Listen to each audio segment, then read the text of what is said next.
Second round, eagerly anticipated. Double clash for the British and Commonwealth 12-stone titles. Richie Davis on the case already with both of them. Yeah, well, I think the head clash is some untidy action in the first round. Richie Davis doesn't want to have to get involved, so it's a good time to have a word at the beginning of a round before the action starts. Magee, fast hands, was a special amateur. The feeling is he hasn't quite settled to the pro game totally, and partly because of the vulnerability about his chin. I remember in the Robin Reid fight when Magee was hurt every time he was caught cleanly, he went on the kind of defensive, a bit negative, but that hasn't happened tonight. He's looking to come back with a big round here. Froch, who's spoken so much in the build-up, has pulled himself away in preparation for this. He knows how important this is after what he said. I think this is going to be a difficult job for Richie Davis here. Some little fouls and stuff inside. A little bit obvious bad feeling between the two of them. This is not going to be an easy one to referee.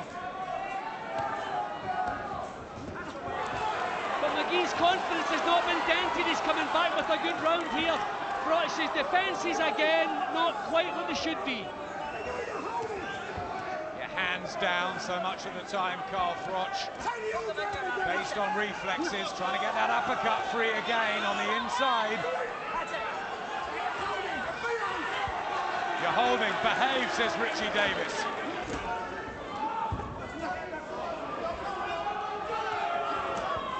Oh, lovely shot from Carl Froch. Blood to Magee, who walks into another one as he comes forward. Well, that was a full-blooded right hand there. Magee took it very, very well. But he doesn't want to be taking too many of those. Winding his arms up, smiling now, Carl Froch. Froch is taking away the southpaw advantage with that leading right hand. The nose looks bad. Blood flowing from Magee's nose. In this very round last Saturday, we had a bad injury to Barrera against Juarez. I tell you, Froch is winding these punches up. He's using up a lot of steam, trying to finish this job with one punch. Magee still looking pretty compact. So who is going to last the pace better? Eye damage and Froch, but I think that's from clashes of heads. Yep, he's cut just under the eye. There was a little swelling, and it is sliced open, but still the confident swagger about Carl Froch. The Irish corner, Harry Hawkins, Benny King in there. Well, I think the quality punch is coming from Froch, but Magee is making them work every second. He's not used to this kind of fight. Magee's been in a few tough fights. See, that's the clashes of heads that's happened so often, and that's what caused the eye damage to Carl Froch. Third round, fascinating one. Second defence of the British title and sixth of his Commonwealth belt for Nottingham's Carl Froch in the black and silver that he always wears. Having to deal with the southpaw style of Brian Magee, who's having his moments. Yeah, I think Froch is trying to do it with single punches. He's scored a knockout, he's landed some beautiful right-hand leads. He doesn't look prepared to trade jabs with Magee, which is maybe not too bad an idea. But again, defences should be tighter than this. He's again dabbing his nose. Do you think that's broken, Brian Magee's? I think the problem is it interferes with the breathing. You have to breathe through your mouth, and that is dangerous if you get caught in the chin, obviously. The jaw can be broken. I think it's more a discomfort. Fighters don't feel the pain, but if it's interfering with his breathing, that's a big problem this early. He's just winding up the big right hand. You can see what he's thinking. Magee knows exactly what he's thinking. Flicking out the jab, Carl Froch. Looking for that right hand. Walks it to a left, took it well, He believes that he's got a terrific chin, Carl Froch. No one has unhinged him yet.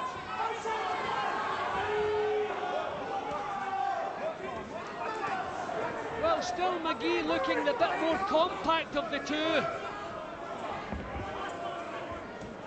Once more, Froch just glances down at Robert McCracken in the red corner alongside us.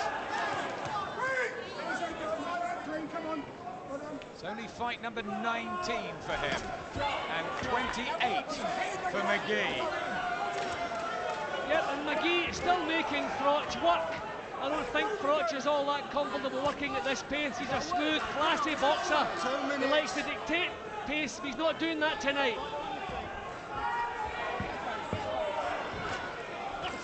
Waiting for the counter and slow there, Froch, as Magee comes in quickly. When he puts the punches together, Froch, it does look so classy.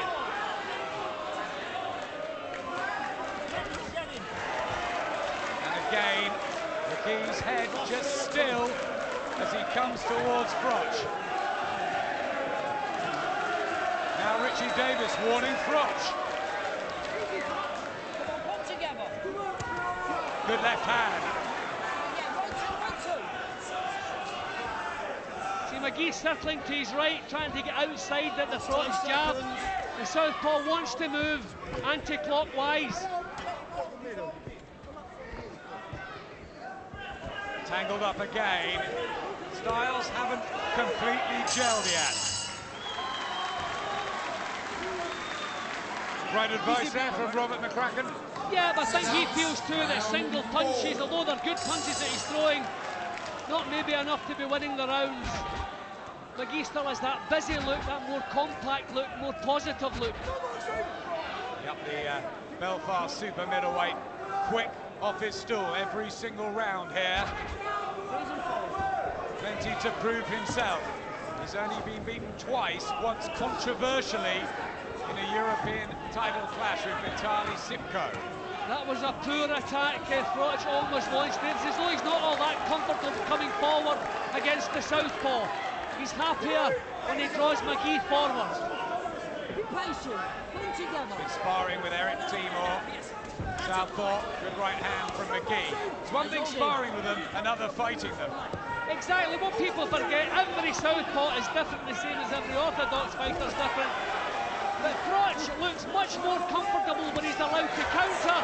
When he's forced to lead off, when Magee draws the leads, he's not looking too comfortable. Walking right onto two shots there. Left hand from Brian Magee, but a right back from Froch, who just seems to have that edge in power. See, again, he's happier letting his punches go after Magee has made the first move. Magee, though, has his business head on. He's been criticised in the past for being sloppy, not really getting on with the job. He looks focused tonight. Yeah, right from the off, he looked as though he was treating this as his last big chance. But he realises he has to pay full respect to Froch's power. And he sees Froch winding up that right hand every time he's coming forward. Tantalising, it really is. Very watchable. 2 minutes. Again, Magee closes the range with that left hand. I think Froch is maybe just becoming just a little bit predictable at the moment. He's trying the same things. He's just holding the left hand out in front, winding up the right hand. Magee knows exactly what's coming, and it's not working the way it was in the first couple of rounds. And Jim, Froch has the reach, but he's not really using it.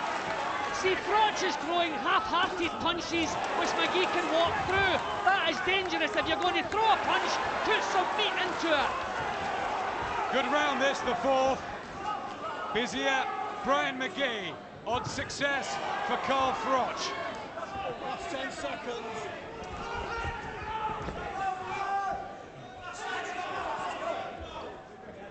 I mean, looking at Froch's body language, you know exactly what's on his mind.